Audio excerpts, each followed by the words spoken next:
siéger, viens dominer, viens gouverner, viens contrôler. Nous te rendons toute la gloire au travers de nos acclamations, de nos cris de joie, de notre célébration. Acclame, acclame, acclame mieux que ça.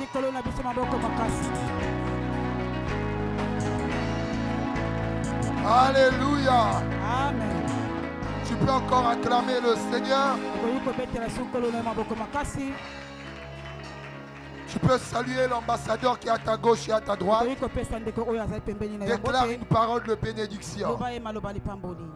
Déclare une parole de bénédiction. Tu peux te déplacer. La Bible déclare: je suis dans la joie quand on me dit allons de la maison de l'Éternel.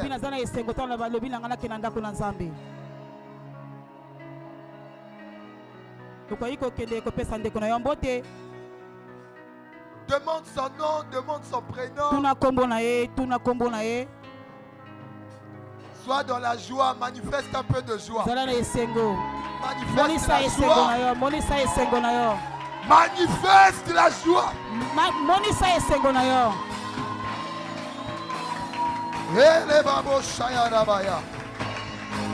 Magnifique présence de Dieu.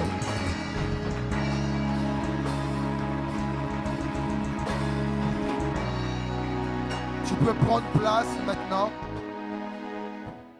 Tu peux prendre place. Est-ce que tu es dans la joie d'être là? Est-ce que tu es dans la joie d'être là? La joie se manifeste. Alléluia. Tu vas poser la question à ton voisin: est-ce que tu es dans la joie? Ou est-ce que tu es triste? Est-ce que la tristesse est emparée de ton cœur? Ou tu es dans la joie? Peu importe ton problème, dis-lui: sois dans la joie. La Bible déclare: soyez toujours joyeux. Alléluia. Amen. Peu importe l'adversité, peu importe les combats, sois toujours joyeux. Lorsque tu gardes la bonne attitude, lorsque tu gardes toujours la joie sur ton visage, tu es en train d'envoyer d'une manière indirecte un message vers l'ennemi. Tu es en train d'envoyer un message d'une manière indirecte vers les problèmes. Tu es en train d'envoyer des messages vers la maladie, vers cette situation qui était censée te tourmenter, que ton Dieu n'a pas encore fini, que ton Dieu n'a pas encore dit son dernier mot. Imagine quelqu'un qui envoie des problèmes pour que tu sois plongé dans la tristesse. Mais toi tu es toujours joyeuse. Toi tu es toujours joyeux. En réalité, en étant joyeux, tu es en train d'envoyer un message en disant quoi? C'est vrai que les situations sont là, mais elles ne pourront pas me terrasser parce que mon Dieu est plus grand que ces problèmes. Est-ce que je parle à quelqu'un? Parce que mon Dieu est plus grand que la maladie, parce que mon Dieu est plus grand que ce souci, parce que mon Dieu est plus grand. Je parle à quelqu'un. Ne permets jamais aux situations de te ôter la joie. Ne permets jamais aux problèmes, même pas à la maladie, de te ôter la joie. Ça c'est que la Bible dit. La Bible dit que tous ceux qui auront leur regard fixé vers le Fils de Dieu, vers celui qui était à la croix, vers celui qui est assis sur le trône, c'est ceux-là qui auront le salut. Or le mot salut, c'est pas seulement aller au ciel. Dans le mot salut, il y a la paix. Dans le mot salut, il y a la joie. Dans le mot salut, il y a le bonheur. Dans le mot salut, il y a la percée. Dans le mot salut, il y a la victoire. Dans le mot salut, il y a la réussite. Dans le mot salut, il y a la richesse. Mais c'est réservé pas pour ceux qui vont regarder leurs problèmes, mais pour ceux, c'est réservé à ceux qui vont détourner leur visage de leurs problèmes vers celui qui est à la croix, vers celui qui est sur le trône. Parce que c'est lui qui est la vie, c'est lui qui est la solution. Je parle à quelqu'un. Alléluia. Que je parle à quelqu'un. Alléluia. Croyez-moi, ce n'est pas le but pour lequel je suis. Croyez-moi, les temps sont difficiles. Et il faut que les temps soient aussi difficiles. Oui, oui. Il faut que les temps soient aussi difficiles. Pour que Dieu révèle l'état de cœur de tout un chacun. Ceux qui ont réellement cru en lui. Et ceux qui sont auprès de lui pour ce qu'il a. Les temps durs révèlent aussi notre véritable nature. Depuis vendredi, je parle sur la véritable conversion. Il y a de ceux qui sont venus à Dieu pour ce que Dieu a. Il y a de ceux qui sont venus pour exploiter Dieu. Et quand ils n'ont pas ce qu'ils veulent, ils se retirent. S'il est venu à Jésus, parce qu'il a entendu que Jésus guérit, pas parce qu'il a réalisé que sa vie n'est rien sans Jésus, pas parce qu'il a réalisé que ma vie, il faut que Jésus soit compris à l'intérieur, pour que j'hérite du salut, pour que je sois sauvé. Certains sont venus par rapport à ce que Jésus a. Et c'est dans les temps durs, c'est dans les temps difficiles que la foi de tout un chacun est éprouvée, que la foi de tout un chacun est révélée. Crois-moi, les temps durs c'est partout. Il n'y a pas que toi, il y a aussi le pasteur. Mais la différence, c'est que nous avons gardé la foi. Nous n'avons permis à rien, à aucune situation, à aucun problème. Je vais vous dire une vérité. Nous les pasteurs, on a même plus de problèmes que vous. On a plus de combats que vous. On a plus de persécutions que vous. C'est juste qu'on ne se plaint pas. Comme on est des leaders, tout le monde vient se plaindre chez toi. Tout celui qui se rapproche de toi des problèmes, toi tu vas crier chez qui? Tu es obligé de crier que c'est chez Dieu. Alléluia. Amen. Si nous vous conseillons, si nous vous enseignons à se tourner vers lui, parce que nous-mêmes, lorsque nous sommes confrontés à des situations, nous sommes conscients que nous ne pouvons pas venir vers le peuple, parce que le peuple lui-même a besoin de la solution. Alors moi aussi j'ai besoin de la solution. Je vais pas aller vers lui, je vais aller vers Dieu. Alors si toi aussi tu veux avoir la réussite, la solution, ça se trouve auprès de lui. Ton amen souffle, tu crois encore. Amen. Alléluia. Amen. Ton amen me dérange. Amen. C'est ça. Il n'y a rien d'autre. Nous avons tous les mêmes combats. Quand la crise s'abat sur un territoire, il s'abat sur tout le monde. Et elle s'abat sur tout le monde. Mais c'est juste qu'elle inonde pas une certaine catégorie de personnes. Parce que ces personnes ont compris qu'ils sont citoyens du royaume. Et ils ne sont pas dépendants du territoire où ils sont. Mais ils sont dépendants du territoire d'où ils viennent. Jésus a dit, vous êtes dans le monde, mais vous n'êtes pas de ce monde. Alors c'est notre foi en notre patrie. C'est notre foi en nos origines qui fait que nous puissons surmonter des problèmes. S'il peut avoir la crise économique au Congo, l'ambassadeur des États-Unis ne subira jamais de la crise. Parce que lui, il n'est pas dépendant du Congo. Lui, il est dépendant des États-Unis, de son pays d'origine.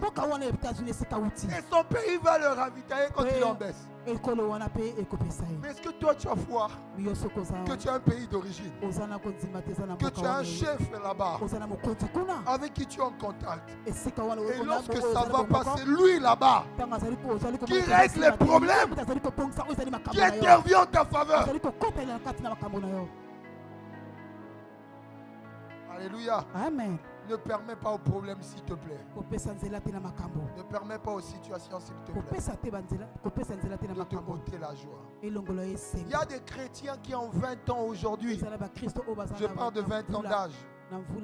Mais avec un visage qui vieillit. Parce qu'à 20 ans, elle pense beaucoup, il pense beaucoup. À 30 ans, à 40 ans, tu penses trop. Je vais vous donner mon secret.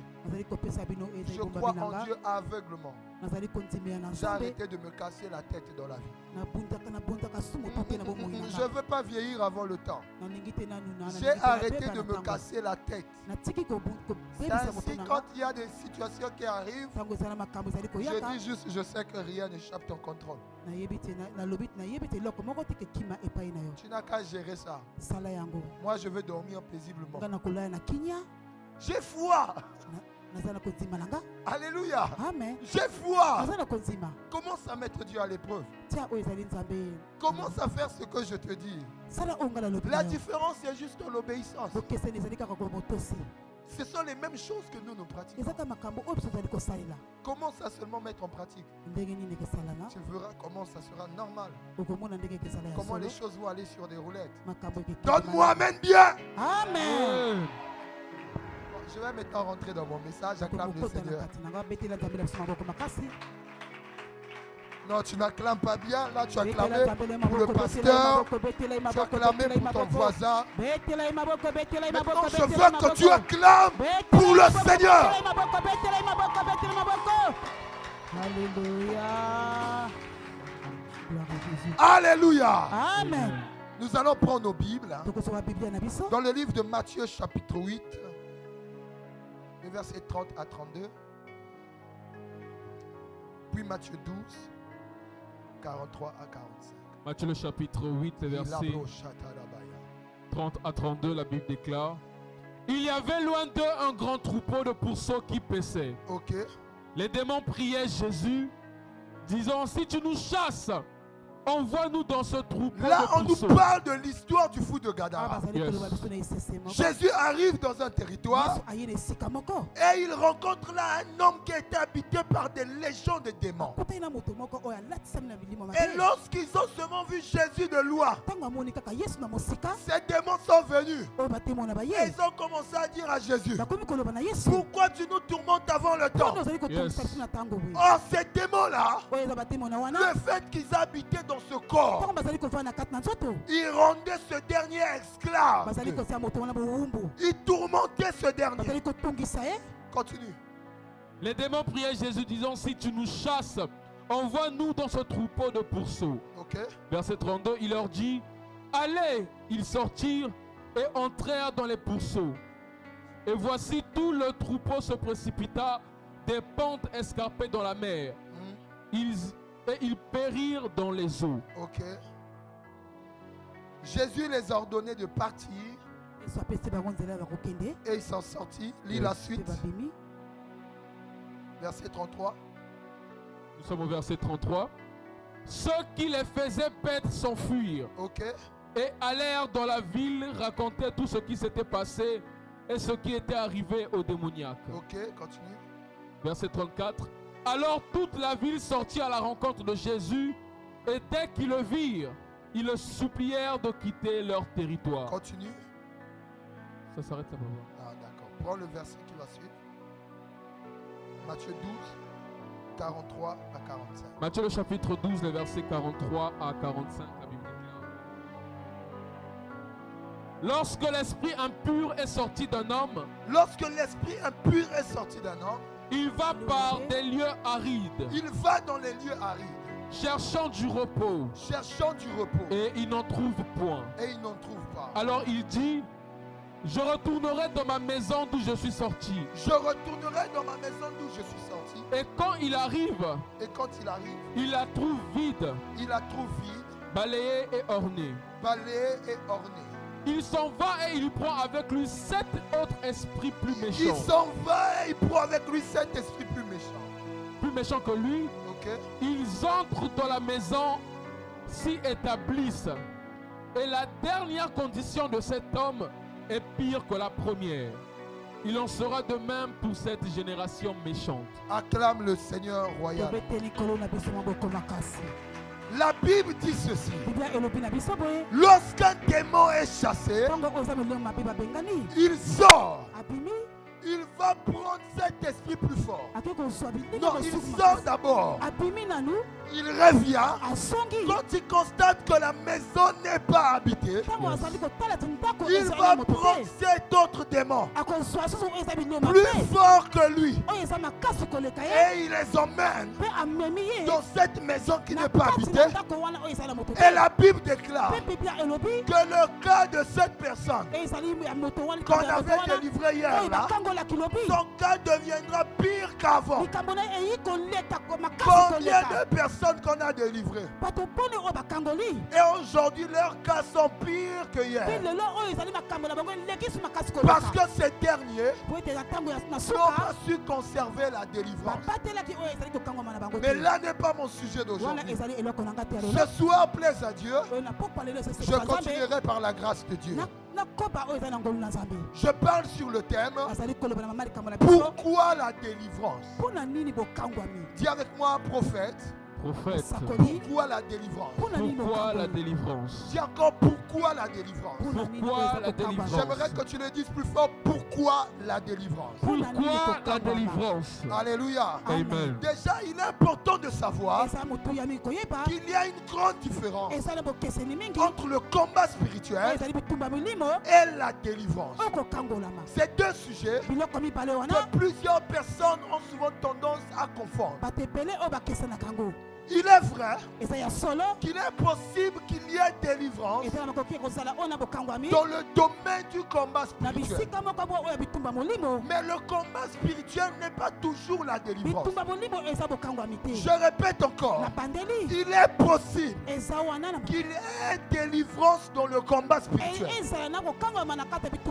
Mais le combat spirituel, quand on parle du combat spirituel, on ne fait pas toujours mention de la délivrance. La délivrance, c'est autre chose. Le combat spirituel aussi, c'est autre chose. Est-ce que je peux avancer? Dis avec moi, avance prophète. Alors il est déjà important de savoir que quand on parle du combat spirituel, le combat spirituel, c'est une lutte. C'est une lutte. C'est un combat. C'est une confrontation. Et lorsqu'on parle du mot lutte en hébreu, c'est le mot parler. C'est le mot parler. On fait mention d'une confrontation. D'une confrontation. Vous voyez dans certains sports qu'on appelle la lutte, il y a deux personnes qui sont là, qui se battent, et la victoire de l'un est déterminée par sa capacité de maintenir l'autre au sol. C'est ça le combat spirituel. Lorsqu'on parle du combat spirituel, c'est une confrontation entre deux esprits. Ça peut être les esprits supérieurs et les esprits spirituels comme des esprits humains. Nous sommes des esprits. Mais la différence, c'est que nous sommes des esprits revêtant un corps sur la terre. Et donc lorsque nous rentrons dans le combat spirituel, nous exerçons le combat spirituel avec des armes spirituelles qu'on appelle la prière. Nous rentrons en contact avec le règne de l'esprit. Nous rentrons en confrontation avec le règne des esprits. Et lorsqu'on rentre là, il y a confrontation spirituellement. Il y a combat spirituellement. Et la victoire de tout un chacun est déterminée par la capacité de l'un ou de l'autre à maintenir l'adversaire au sol. Je peux avancer. Deuxièmement, quand on parle du combat spirituel, c'est la capacité à mener des combats contre les forces invisibles qui essaient d'influencer nos vies et de contrôler notre avenir. Je répète encore, Quand on parle du combat spirituel, c'est la capacité à mener des combats contre des forces invisibles qui essaient ou qui influencent déjà notre vie et qui veulent contrôler ou qui contrôlent déjà notre avenir. Alléluia. Amen. Alléluia. Amen. Par contre, quand on parle de la délivrance, contrairement au combat spirituel, dans la délivrance, il n'y a pas de lutte entre deux adversaires. Dans la délivrance, il n'y a pas de lutte entre toi et l'adversaire. Dans le combat spirituel, il est possible que toi tu sois là, tu es en train de combattre contre le corps adverse. Tu es en train de lutter contre le corps adverse. Dans Ephésiens chapitre 6, le verset 2 et 12, on parle, c'est Paul qui parle. Paul dit ceci: nous n'avons pas à combattre. D'autres versions disent même: nous n'avons pas à lutter contre la chair. Dis-moi la lutte. La lutte. Nous n'avons pas à lutter contre la chair et le sang, mais contre les esprits mauvais, les principautés dans les lieux célestes, les dominations. Alléluia. Par contre, dans la délivrance est l'action de délivrer quelqu'un, un pays, de lui rendre la liberté. Généralement, à moins que Dieu dans sa souveraineté t'accorde cette grâce, généralement, celui qui expérimente la délivrance, ce n'est pas celui qui entre en combat. Celui qui expérimente la délivrance est déjà sous l'emprise. Celui qui a besoin de délivrance est semblable à un prisonnier déjà attaché, déjà ligoté, déjà enfermé, et il n'a plus de capacité, il n'a plus de pouvoir à s'échapper, à s'enfuir face à l'adversaire, parce qu'il est retenu captif. Et pour ça, Dieu suscite des rois. Dieu suscite des rois. Dieu suscite un homme.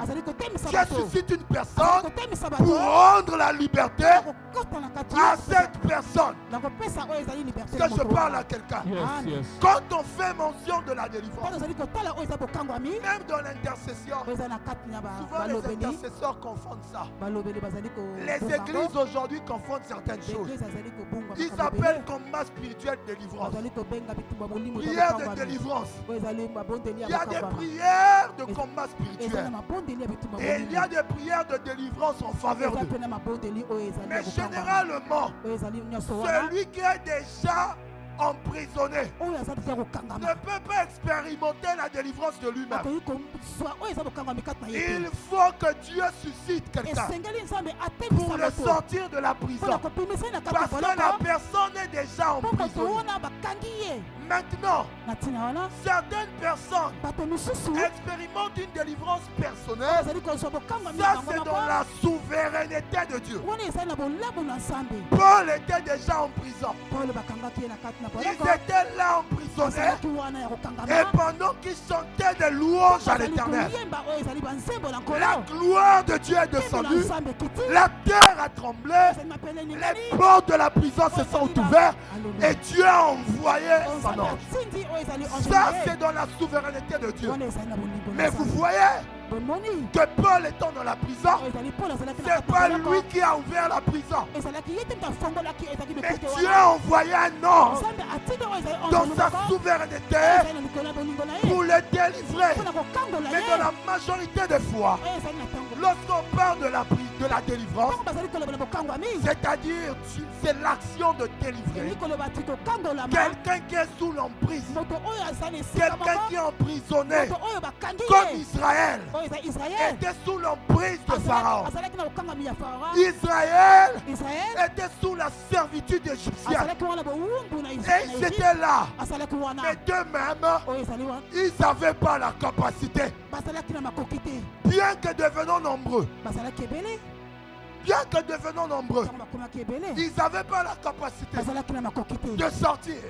Parce qu'il y avait des forces mystiques qui les empêchaient même de oser.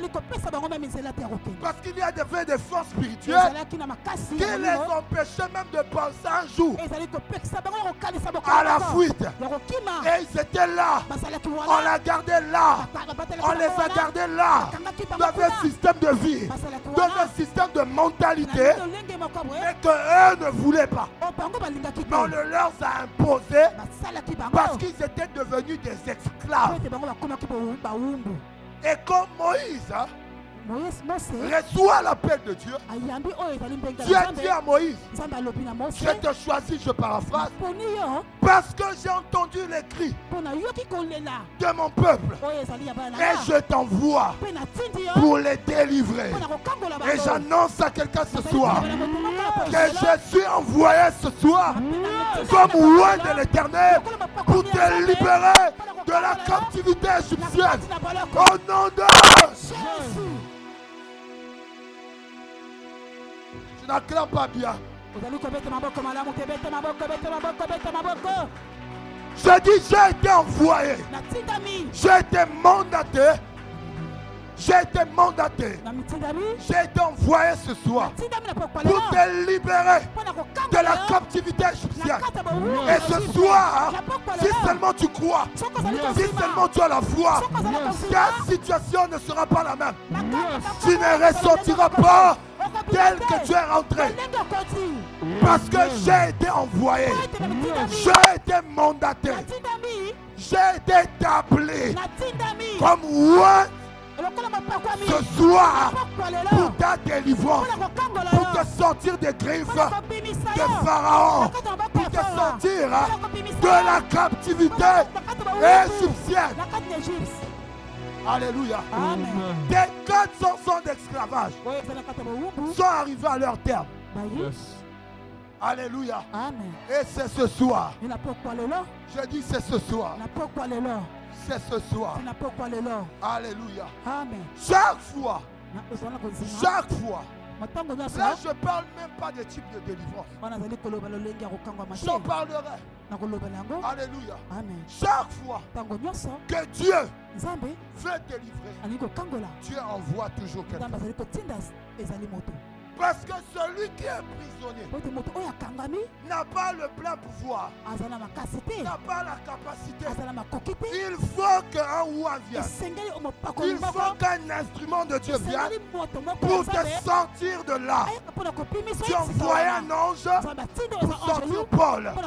Tu envoyais des anges pour sortir ses apôtres. Tu envoyais ces rois pour libérer le peuple. Tandis que dans le combat spirituel, c'est une confrontation. Toi tu es là, l'adversaire est là. Bendabika. Mais dans la délivrance, c'est lorsque toi-même tu reconnais que tu es déjà prisonnier dans un domaine quelconque et tu reconnais que tu as besoin d'une main plus puissante. La Bible déclare que Pharaon ne libérera pas Israël si ce n'est que par une main plus puissante. Et la main plus puissante, c'était la main de Dieu qui revêtait la main de Moïse. C'est ainsi que Moïse, lorsqu'il venait, Dieu l'avait établi, Dieu devant Pharaon. Dieu l'avait établi pour libérer le peuple. Dans le domaine de la délivrance, il faut commencer soi-même par s'examiner, réaliser chaque aspect de sa vie et indexer, mettre le point sur le i. Et dans ce domaine, je suis esclave, je suis emprisonné et j'ai besoin d'une intervention. J'ai besoin d'une délivrance. Alléluia. Amen. Alléluia. Amen.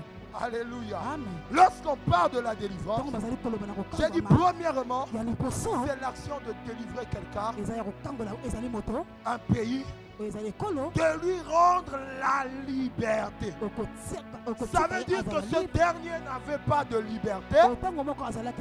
Donc Dieu établit quelqu'un pour lui rendre la liberté qu'il avait. Je déclare que Dieu te rende la liberté ce soir. Je dis qu'il te rende la liberté ce soir. Parce que j'ai été envoyé, je libère les anges. De partout du nord, du sud, de l'est à l'ouest. Partout tu es enchaîné par un esprit quelconque. Que les anges de l'Éternel te libèrent, te libèrent des prisons familiales, qui te libèrent au nom de Jésus.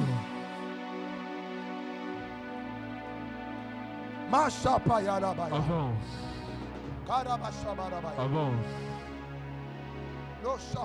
Avance.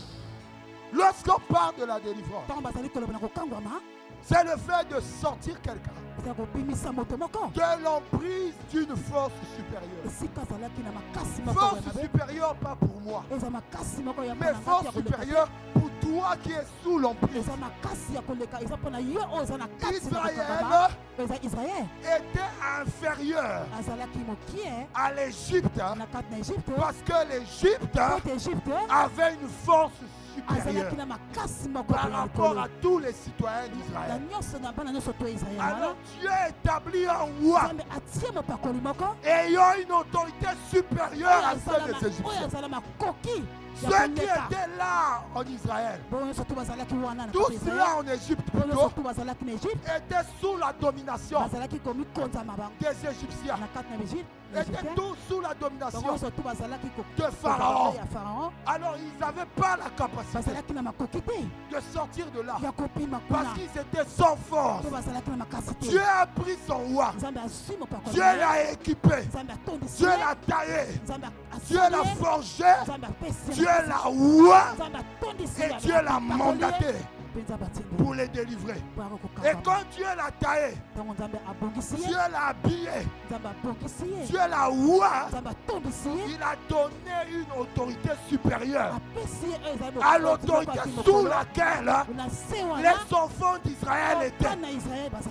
Dieu a donné à Moïse une onction supérieure, un pouvoir supérieur à ce que les Égyptiens avaient. C'est ce qui faisait que Moïse pouvait maintenant venir devant Pharaon. Il frappe la première plaie. Pharaon n'écoute pas. La deuxième, il n'écoute pas.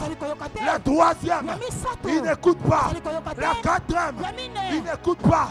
La cinquième, la sixième, la septième, la huitième, la neuvième. Il n'écoute pas. Il dit ok. Maintenant, on va passer aux choses sérieuses. On va envoyer la mort. En commençant par chez toi. Et c'est là qu'on verra. Si tu auras toujours assez de force, comme tu prétends l'avoir, lorsque la mort est rentrée, Pharaon a cédé. Pharaon a dit non. J'ai eu des adversaires.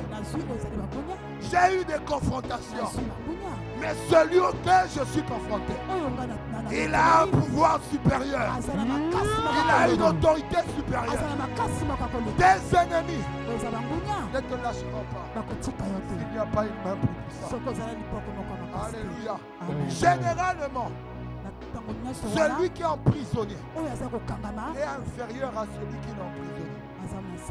C'est ainsi qu'on peut facilement le dompter. C'est ainsi qu'on peut facilement le retenir. Alléluia. Alléluia. Lorsqu'on parle de la délivrance, c'est l'action de délivrer quelqu'un. Un pays, de lui rendre la liberté. Deuxièmement, j'ai dit, c'est sortir quelqu'un de l'emprise d'une force supérieure. D'une force supérieure à lui. Et troisièmement, c'est le fait de débarrasser quelqu'un de ce qui le nuit. Je dis encore, c'est le fait de débarrasser quelqu'un de ce qui le nuit. Alléluia. Alléluia. Et généralement, lorsqu'on parle de délivrance, on fait mention de quoi? De changer quelqu'un de localisation. Des choses. Quand on parle du domaine de la délivrance, soit celui qui t'a emprisonné, on le change de localisation. Soit c'est toi qu'on prend, on te sort de ce lieu, on te délocalise. Israël expérimentait une délivrance. Dieu les a pris de l'Égypte, il les a emmenés vers Canaan. Par contre, le fou de Gadara, sa délivrance, on n'a pas changé de territoire, mais on a changé de territoire à ceux qui habitaient en lui. Alléluia. Amen. Alléluia. Amen. Alors, j'aimerais te donner une raison pour laquelle Dieu veut ta délivrance. Dis avec moi une raison pour laquelle Dieu veut ma délivrance. Je veux ma délivrance. Parlons de pourquoi la délivrance. Pourquoi Dieu tient tant à notre délivrance? Pourquoi Dieu veut que celui qui est emprisonné expérimente la délivrance? Écoutez-moi, si Dieu veut que tu expérimentes la délivrance, c'est pour te glorifier. Dis à ton voisin, Dieu veut que tu expérimentes la délivrance. Tu parles pas fort. Je veux. Dieu veut que tu expérimentes la délivrance. Et ta délivrance, c'est ce soir. Pas demain. Ce soir. Dis-lui bien, regarde-le dans les yeux. Et dis-lui, Dieu veut ta délivrance. Dis-lui, Dieu veut ta délivrance. Et c'est ce soir. Pas demain. Change de voisin. Dis-lui, Dieu veut ta délivrance. Je veux ta délivrance. Psaume 91, verset 15. Dis-lui, Dieu veut ta délivrance. C'est ce soir. Pas demain. Alléluia. Somme. Alors pourquoi Dieu veut ma délivrance? Dieu veut ta délivrance ce soir-là, pas demain, parce que Dieu dans son agenda, Dieu dans son calendrier, il a prévu de te glorifier. Je dis Dieu dans son agenda, dans son calendrier, il a prévu de te glorifier.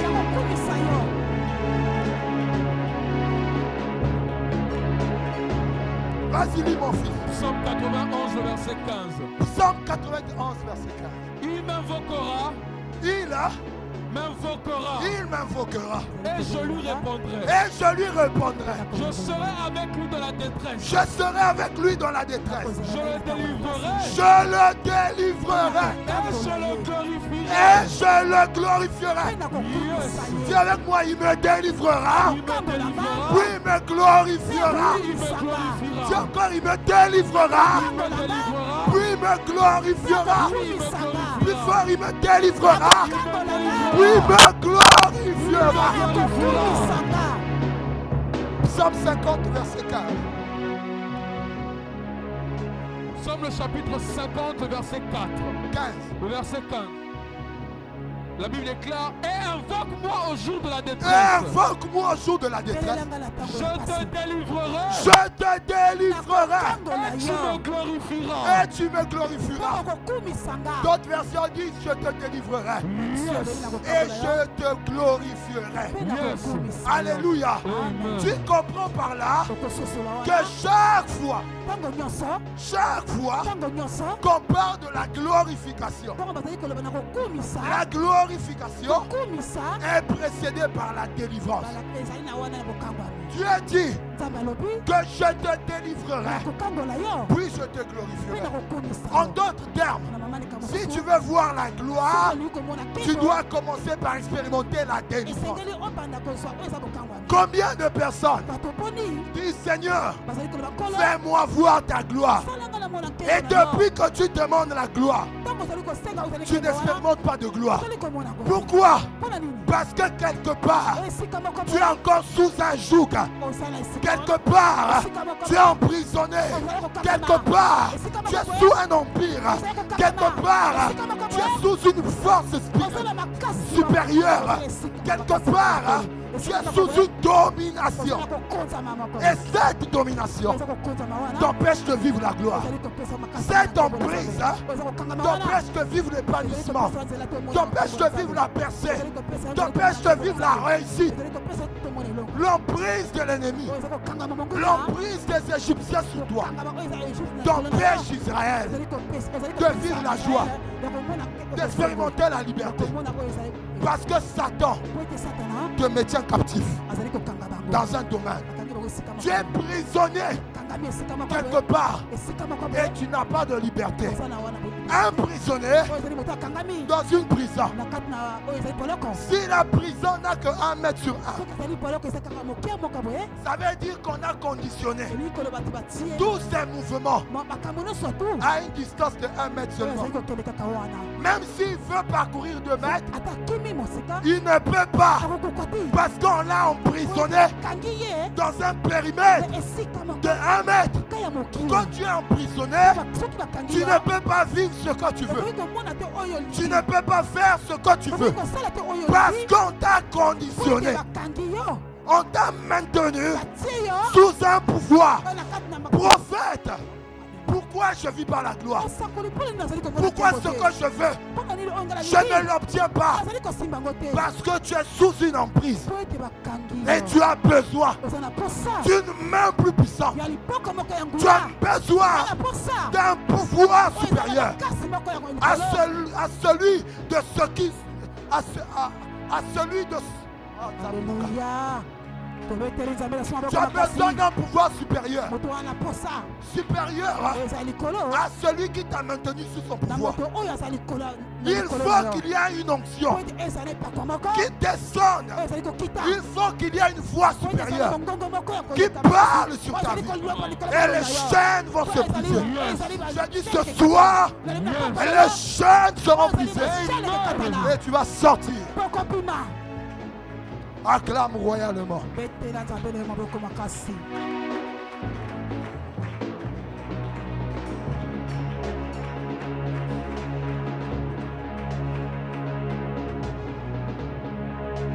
Pourquoi la délivrance? Pourquoi la délivrance? Parce que Dieu veut te glorifier. Il dit je te délivrerai, puis je te glorifierai. Ça veut dire quoi? Avant d'expérimenter la gloire, il faut d'abord expérimenter la délivrance. Alléluia. Amen. Tu ne peux pas me dire non, moi j'ai pas besoin de délivrance. C'est archi faux. J'ai dit encore c'est archi faux. Déjà dans tous les domaines. J'ai dit tout à l'heure que quand on parle du combat spirituel, on ne fait pas mention forcément de la délivrance. Et quand on parle de la délivrance, ce n'est pas du tout le combat spirituel. J'ai expliqué la différence. Alors à quel moment dans le combat spirituel, la délivrance peut intervenir. C'est lorsque vous lisez le livre de Daniel, vous vous rendrez compte que Gabriel était stoppé. Gabriel était comme emprisonné. Et il fallait une intervention pour venir libérer Gabriel. Alléluia. Mais cette intervention et cette délivrance-là était due à une confrontation entre le prince du royaume de Perse et Michael. Et comme Michael était plus puissant, c'est ce qui a fait que Gabriel soit libéré. Donc il y a des dimensions dans le combat spirituel où la délivrance peut intervenir. Donc pendant que nous sommes là, nous sommes en train de prier. Je suis en train de prier et je suis en confrontation avec les esprits qui te tourmentent. Pendant que nous sommes en train de prier, tu es en train de... Tu es dans le combat spirituel. Alors Dieu libère un ange. Il y a un endroit où tu étais rattaché spirituellement. Toi, tu ne savais pas. Alors Dieu dépêche l'esprit de son roi. Ou bien les anges qui travaillent avec son roi. Ils se débarquent dans ce lieu-là. Et ce lieu où tu étais représenté dans un cercueil. Déjà prisonnier de la mort. Déjà prisonnier de l'échec. Alors les anges viennent te libérer. Alléluia. Alléluia. Alléluia. Amen. Alléluia. Amen. J'annonce à quelqu'un ta délivrance en cette soirée. Pourquoi je ne vis pas ma gloire? Écoutez, combien de personnes prient? Plusieurs sont expérimentés, si je peux le dire. Ça fait des années qu'on prie. Ça ne change pas. J'aimerais te dire, tu as besoin d'expérimenter deux fois la délivrance dans un domaine de ta vie. Le territoire dans lequel nous sommes, la terre dans laquelle nous sommes, est un champ de bataille. Ce sont des territoires occupés. Et il y aura toujours lieu qu'il y ait confrontation dans un aspect donné de notre vie, dans une saison donnée de notre vie. Alléluia. Il y a des chrétiens qui disent non, un chrétien né de nouveau n'a pas besoin de délivrance. Qui t'a dit? C'est à cause de ça même. Beaucoup de ministères ne prospèrent pas parce qu'il y a beaucoup de pasteurs qui sont sous l'emprise de l'ennemi. Même Paul pouvait reconnaître que là, quelque part là, il était prisonnier d'un esprit. Pierre qui marchait avec Dieu, il était réclamé. Vous savez le mot réclamé c'est quoi? Ça veut dire harceler aussi. Par des esprits. Parce que dans le domaine de la délivrance, il y a ce qu'on appelle par le domaine de l'oppression. L'oppression, ce sont des esprits qui te combattent de l'extérieur vers l'intérieur. La possession, on parlera de ça plus tard. C'est un esprit qui établit son règne à l'intérieur de toi. Il te contrôle de l'intérieur. On a besoin de délivrance. Peu importe le domaine. J'en parlerai prochainement. Tu as besoin de la délivrance pour expérimenter la gloire. Et lorsque Dieu dit, je te délivrerai, puis je te glorifierai. Qu'est-ce que Dieu veut dire? Quand il va te délivrer, que veut dire je te glorifierai? Je te glorifierai veut dire quand je vais te délivrer, je vais t'honorer. Là où il y avait l'humiliation, là où tu étais humilié dans ta famille, ce soir Dieu promet dans ce même endroit il va t'honorer. Est-ce que je parle à l'esprit de quelqu'un? Dieu promet que là où tu as été humilié, là-bas seulement, il va t'honorer. Avance, prophète. Mon fils, le temps est arrivé. Cette saison, Dieu me dit de te dire qu'il essuie tes larmes. La sécheresse financière est terminée dans ta vie. Au moment où je parle, je suis en train de voir l'ennemi voulant te plonger dans des dettes. Je dis, je vois l'ennemi voulant te plonger dans les dettes. Est-ce que c'est vrai ce que je dis? Quelqu'un il prophétie.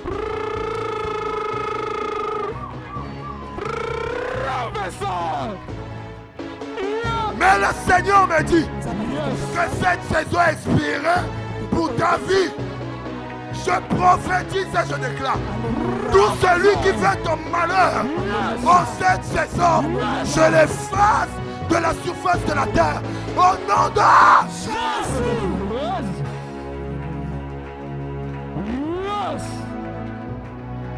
Est-ce que je parle à quelqu'un? Dieu dit: je te délivrerai et je te glorifierai. Que veut dire je te glorifierai? Je vais te donner 5 définitions. Je te glorifierai veut dire je veux t'honorer. Deuxièmement, quand il dit je te glorifierai, il veut dire je te rendrai grand. La grandeur est rattachée à ta vie. En cette saison, à partir d'aujourd'hui, même si tu commences petit, tu termineras grand. J'ai dit même si tu commences avec un petit du câbleau, ça se terminera en magasin. Ça se terminera en grande boutique. Est-ce que je parle à quelqu'un? Lorsque Dieu te délivre, c'est pour te glorifier. Et lorsqu'il te glorifie, c'est en t'honorant, en te donnant la grandeur. Troisièmement, quand il dit je te glorifierai, Dieu veut dire qu'il veut te rendre célèbre. Quand on parle de la gloire, on parle de la célébrité. Dieu n'est pas contre la célébrité. La Bible déclare: je rendrai ton nom grand. Alléluia. Et dans le livre de Ruth, la Bible parle de fais-toi un nom. Alléluia. Ça veut dire quoi? Quand Dieu dit qu'il va te donner la célébrité, ça veut dire qu'il va te donner un nom. Il va faire de toi une référence. Je dis, Dieu va faire de toi une référence en cette saison, dans ton domaine, dans le commerce, dans les affaires, dans la politique, dans le travail, dans le ministère. Tu seras une référence de ta génération. Au nom de Jésus. Alléluia. Alléluia. Lorsque Dieu dit que je te donnerai, je te glorifierai, Dieu fait mention de quoi? Il fait mention de l'éclat. Lorsqu'il dit qu'il va te glorifier, il veut dire qu'il va te donner de l'éclat. Il y a des personnes, peu importe ce qu'ils peuvent faire, on ne peut pas les remarquer. On ne peut pas les voir parce qu'ils n'ont pas d'éclat. Quand tu es dans une prison, il est difficile que l'on découvre ce que tu as, que l'on découvre ce que tu es, à moins que les chansons aillent parler de toi auprès de Pharaon. Oh, l'erreur de Pharaon, c'est de t'avoir fait sentir et de t'avoir vu.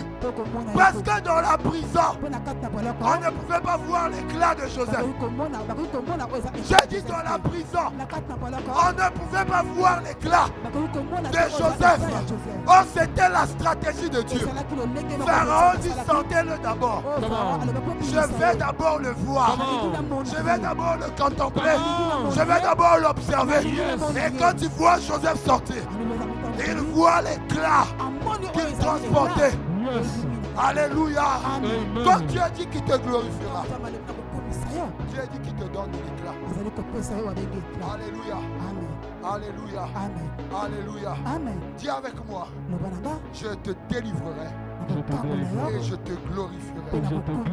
Lorsque Dieu dit qu'il te glorifiera, ça veut dire qu'il te rend influent. Il est possible d'être célèbre et de ne pas être influent. Alléluia. Lorsque Dieu te rend influent, c'est comme si Dieu te donne la domination. On t'écoute partout. Tout ce que tu désires, tu l'obtiens. Tout ce que tu fais, on le fait. Je prophétise que Dieu te rende influent parce qu'il te libère en cette saison. Et je déclare en ma qualité de roi dans ta vie que tout esprit qui te retenait captif dans une certaine prison, que ce soit les prisons familiales, je te sors, je te sors. Lève-toi, lève-toi, je te sors. Je te sors de toutes les prisons dans lesquelles tu es retenu captif. Les prisons de célibat, les prisons de pauvreté, les prisons d'échec. Pendant que je parle, il y a le vent de l'esprit qui souffle, qui souffle, qui souffle. Libre, tu es libre, tu es libre, tu es libre, libre, libre. Libre. Oh Rabashaya. Yeah Rabashaya. Je libère le ministère des anges qui te libère de toutes les prisons. Allez, sors, sortez, sortez, sortez de toute prison. Sortez de l'emprise de l'ennemi. Sortez! Sortez! Allez! Sortez! De l'emprise! De l'emprise! De l'emprise! De l'ennemi! Libérez! Libérez! Libérez! Allez! Allez! Sois libre! Sois libre! Soyez libre! Soyez libre! Soyez libre! Allez! Yamba! Yamba! Yamba! Allez! Libre! Libre! Sois libre! Sois libre! Allez! La puissance de l'onction! L'onction! Dieu m'a mandaté pour ta liberté, pour ta délivrance. Allez! Relevez-la! Robashaya! Yoremasha! Sois libre! Que l'onction divine descende sur toi. Toute situation qui résistait jusqu'à présent, tout esprit qui bloquait chaque domaine de ta vie, libère! Allez! Allez! L'onction est sur moi. L'onction est sur moi. Oh ma chaya! Yana ma chaya! La puissance de l'onction te libère! Te libère! Allez, sors de toute prison familiale!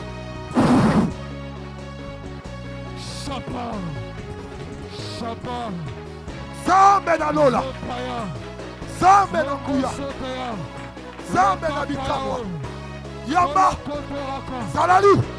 Sois libre!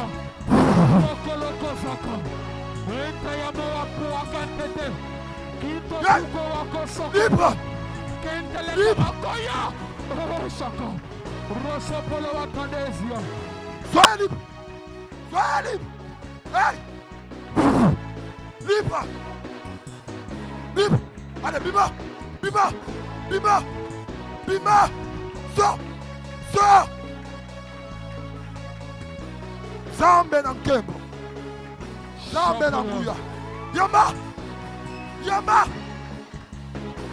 Yamba, Yamba, Yamba, Yamba! Soyez libre de là où vous êtes! Soyez libre! Sortez de l'emprisonnement satanique et diabolique! Je te rends libre!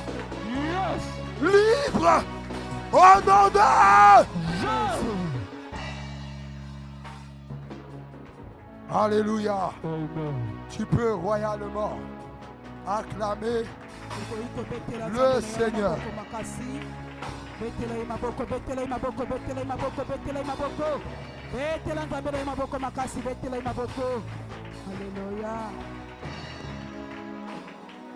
Alléluia. Amen.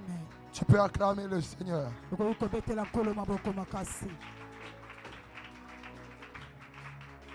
Tu peux acclamer le Seigneur.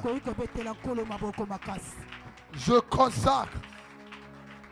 consacre c'est mercredi à partir d'aujourd'hui. C'est 14 mercredis pour ta délivrance. Je dis c'est 14 mercredis. Le mercredi prochain. Le mercredi sur prochain. 14 mercredis de délivrance. Et le Seigneur va te rendre libre. Dans tous les domaines de ta vie. Dieu m'a mandaté comme ton roi, comme ton prophète. Et après toute cette saison, il y aura un avant et un après dans ta vie. Je dis il y aura un avant et il y aura un après dans ta destinée. Le monde le verra. La particularité avec la gloire, c'est que la gloire ne se cache pas. Quand la gloire descend sur toi, elle est forcément visible. Parce que la gloire est éclatante. La gloire est lumineuse. Quand Dieu te libère, il te glorifie. Le monde entier doit savoir que Dieu est là chez toi, que Dieu t'a visité. Est-ce que je parle à quelqu'un? Alléluia.